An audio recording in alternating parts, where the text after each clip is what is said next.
All right, Shalom. I want to start off by giving all praise, honor, glory to Yahweh Bashim, Yahweh Shai, double honors to the apostles and elders, the great millstone, peace and salutations to the hopefully elect, coming at you with another lesson through the spirit and power of Yahweh Bashim, Yahweh Shai. And I want to start out the book of Wisdom of Solomon, chapter 18, verse 13, which is the point. It says, "For whereas they would not believe anything by reason of the enchantments, upon the destruction of the firstborn, they acknowledge this people to be the sons of God." So when you go into Wisdom of Solomon, right, this is the account that I'm reading of is what took place in Egypt, okay? This account takes place of what happened in Egypt. Now I want to go up a little bit further. Let's go into, because this is going into the judgments which happened to the Egyptians. Let's jump to verse 11. It says, "The master and the servant were punished after one manner, and like as the king, so suffered the common person. So they all together had innumerable dead with one kind of death. Neither were the living sufficient to bury them. For in one moment the noblest offspring of them was destroyed." So this is the judgment that was happening unto the Egyptians. Now you got to remember, previously, before the destruction of the firstborn, okay, they was getting plagued with multiple other judgments, okay? But when you go to verse 13, it says what? "For a reason they would not believe anything but a reason of enchantments." So they didn't believe that, what was basically taking place upon them was from on the Most High, that he was doing this for our sake, right? That's why it says, "Upon the destruction of the firstborn, they acknowledge this people to be the sons of God." You see? So it wasn't until the destruction upon the firstborn until they was like, you know what? These are the people of the Most High God. These are the people of the Lord. We got to let these people go. Now I want to get the account in the book of Exodus, chapter 12, verse 29. And it says, "And it came to pass that at midnight the Lord smote all the firstborn in the land of Egypt, from the firstborn of Pharaoh that sat on the throne, unto the firstborn of the captive that was in the dungeon, and all the firstborn of cattle. And Pharaoh rose up in the night, he and all his servants, and all the Egyptians. And there was a great cry in Egypt, for there was not a house where there was not one dead. And he called Moses and Aaron by night and said, Rise up and get you from among my people, both ye and the children of Israel, and go serve Yahweh as ye have said." Now, before then, right, as they was getting plagued, they didn't, he was still in a rebellious spirit. He didn't let the children of Israel go, okay? But it wasn't until that destruction upon the firstborn that they acknowledged, that, okay, these are the people of the Lord. We have to let them go. There was a great cry in Egypt, far as that of, the people like, look, let these people go, okay?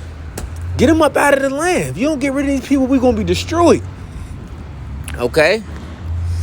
And this is where this account goes into more of in depth of what was actually taking place between, the children of Israel and the Egyptians, you see? But do you see how, the Apocrypha, which is a part of the Holy Scriptures, which was taken out, lines up with the Scriptures 100%. Okay? Now, through the Spirit, I thought about this, as I was reading it. Let's go to the book of Wisdom of Solomon, the 5th chapter. Right? Wisdom of Solomon, chapter 5, verse 1, it says, "Then shall the righteous man stand in great boldness before the face of such as afflicted him, and made no account of his labors." And this is what is happening, this is what you see, okay?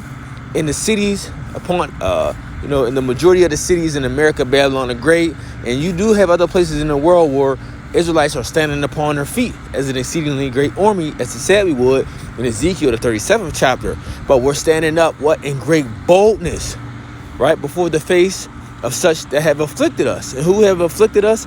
Our oppressor Esau, Edom. Okay, we're standing before his face. We're standing bold as a lion, telling him that his kingdom, this great and wicked kingdom, will be destroyed. Thus saith the Lord, thus saith the Bible.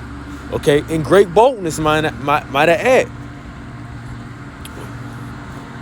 Verse 2, it says, when they see it, they shall be troubled with terrible fear and shall be amazed at the strangeness of his salvation, so far beyond all they looked for.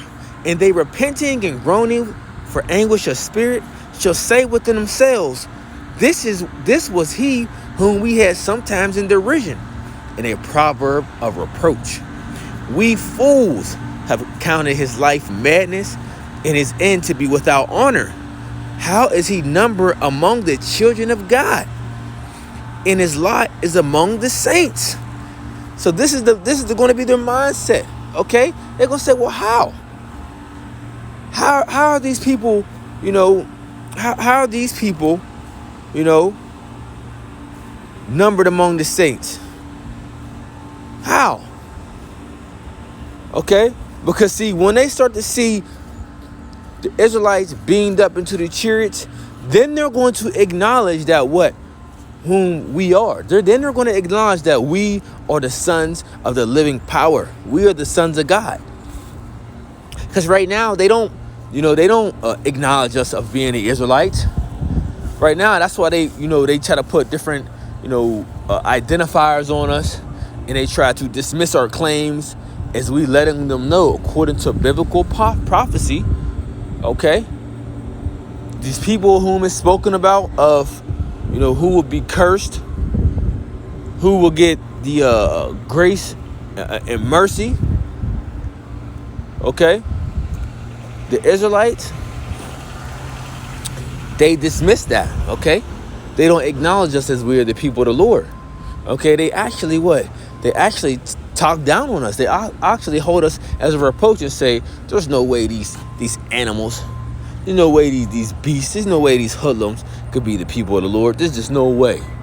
The so-called Negro man, the so-called Latino man, the so-called Native American man, woman and child, how can they be the Israelites? They're not the Israelites. They're just people trying to claim to be the people of the Lord in the Bible. But we are. Okay? And they don't acknowledge that. Okay?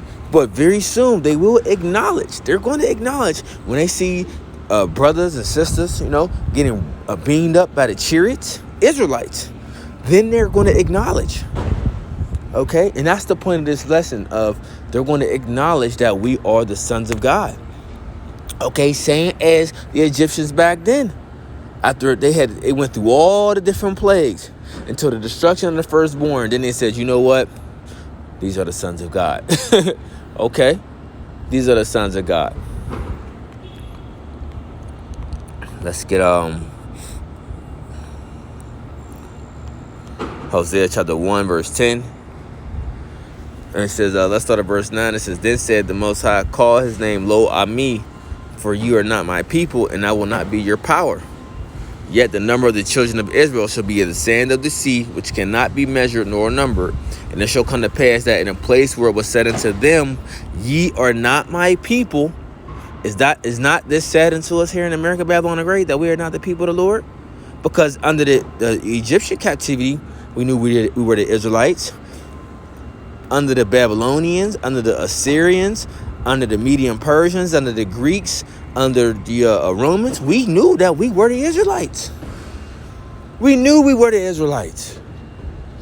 Okay?